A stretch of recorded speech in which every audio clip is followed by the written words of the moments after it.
Shri Balaji tractors and Motors मध्ये कोणताही tractor खरेदी करा आणि मिळवा हमखास बक्षीस. तर मग विचार कसला करताय?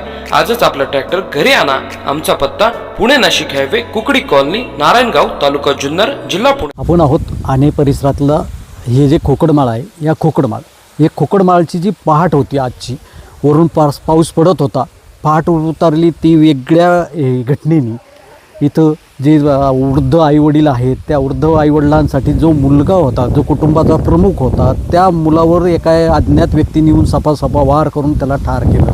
कुठंतरी दूध काढण्याचा प्रकार होता. माझ्या उजव्या बाजूला जो काही गोठा आहे, तिथं गायांना चारा निर्माण करणं, चारा काढणं, त्या चारा घालायला गेला आणि तिथं त्याला ते मारल्याच्या नंतर त्याची पत्नी तिथं पाहायला गेली योगाने. त्या पत्नीच्या मागे तो मारेकरी लागला. ती पळत आली. मग त्या वृद्ध आईवडिलांना ही घटना कळली.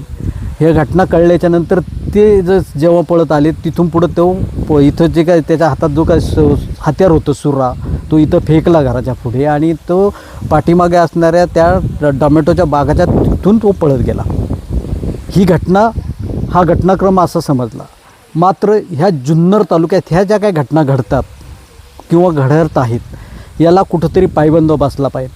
शिवजन्मभूमी म्हणून आपण ओळखली जाते.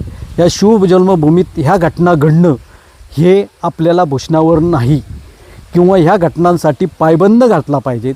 हे कोणीतरी एखादा येतो मारेकरी, या घटनेतून त्या कुटुंबाचं उद्ध्वस्त करतो. घटनेमागं जे कारण आहे ते जरी उलगडा पोलीस करतील, पोलीस इथं आलेले आहेत, म्हणजे फॉरेन्सिक लॅबवाले आले आहेत, त्यांनी ती माहिती घेतील, ते तपास करतील. घटनेमागे आरोपी बी अटक केला आहे तो घटनेमागं. परंतु ही जी घटना घडली, या घटना अन्य ठिकाणीही कुठे घडू नये. एखाद्या कुटुंब प्रमुख उद्ध्वस्त होऊ नये, कुटुंब उद्ध्वस्त होऊ नये, यासाठी काळजी घेणं गरजेचं आहे. यासाठी ज्या काही गोष्टी कुठं उणीव होत असेल, आता ही घटना घडली कशी, तर रात्री जे उपसरपंच आहे सुहास आहेर, या सुहास आहेरांच्या घरामागे ती आरोपी थांबला होता. त्यानंतर त्यांनी तिथं घालवली. त्यानंतर तो येऊन इथं पहाटेच्या सुमारास ह्या घटना घडतात. पहाट ही अशी रक्ताच्या थारोळ्यात उगवते. ही आपल्यासाठी खरंच भूषणावर नाही. यासाठी प्रत्येकजण काळजी घेईल हीच अपेक्षा. आणि गावाच्या परिसरात असलेले हे पश्चिमेला खोकडमाळ, हे खोकडमाळाच्या इथं एक घटना घडलेली आहे. पहाटेच्या सुमारास एका व्यक्तीची हत्या करण्यात आलेली आहे.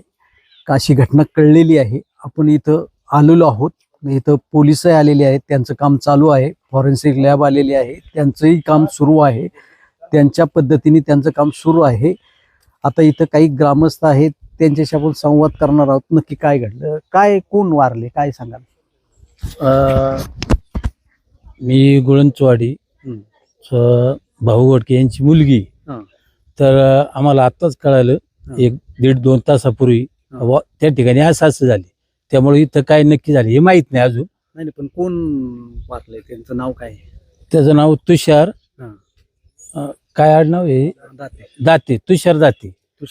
यांच्यावर काहीतरी अज्ञात व्यक्तीनं हल्ला केलेला आहे आणि त्या हल्ल्यामध्ये ते जखमी झाले म्हणून असं आम्हाला कळालं. त्यामुळे आता आम्ही या ठिकाणी आलेलो आहे. तुम्हाला कळले आणि तुम्ही आलेत, नातेवाईक म्हणून तुम्ही इथं आलेले आहेत. बरं. इथं अजूनही काही आपल्याला स्थानिक लोक आहेत, त्याच्याशी चर्चा करू, त्याच्यापुढे समजेल. तुमचं नाव काय? विश्वास जाते. काय घटना? आमचे नाना इथं सकाळी 8च्या दरम्यान आम्हाला कळालं असं झाले. तुम्ही आले त्यावेळेला त्यांना उचलून नेलं का? हा, लवकरच नेतो. ते जे रक्ताचं थारोळे वगैरे असं जसं तसं होतं, मग पोलीस आले. हो, मग पोलिसांना तुम्ही काय काय मदत केली? पोलीस आली, त्यांनी त्यांच्या पद्धतीनं त्यांचं काम केलेलं आहे. तुम्ही आरोपी पकडायला मदत केली? हो, आरोपी पकडायला मध्ये एका शेतकऱ्याच्या म्हणजे टोमॅटोला जे शेड बनवतं ते शेड मध्ये लपून बसलेला होता. आम्ही 4-5 जण गेलो, मग तिथं डायरेक्ट पकडला आणि पोलिस त्या साईडनं आलती, घाटाच्या साईडनं. आम्ही इकडून गेलो, मग त्यांनी आता नेला. सकाळी घटना घडली, तो आरोपी इथंच लपून बसला होता.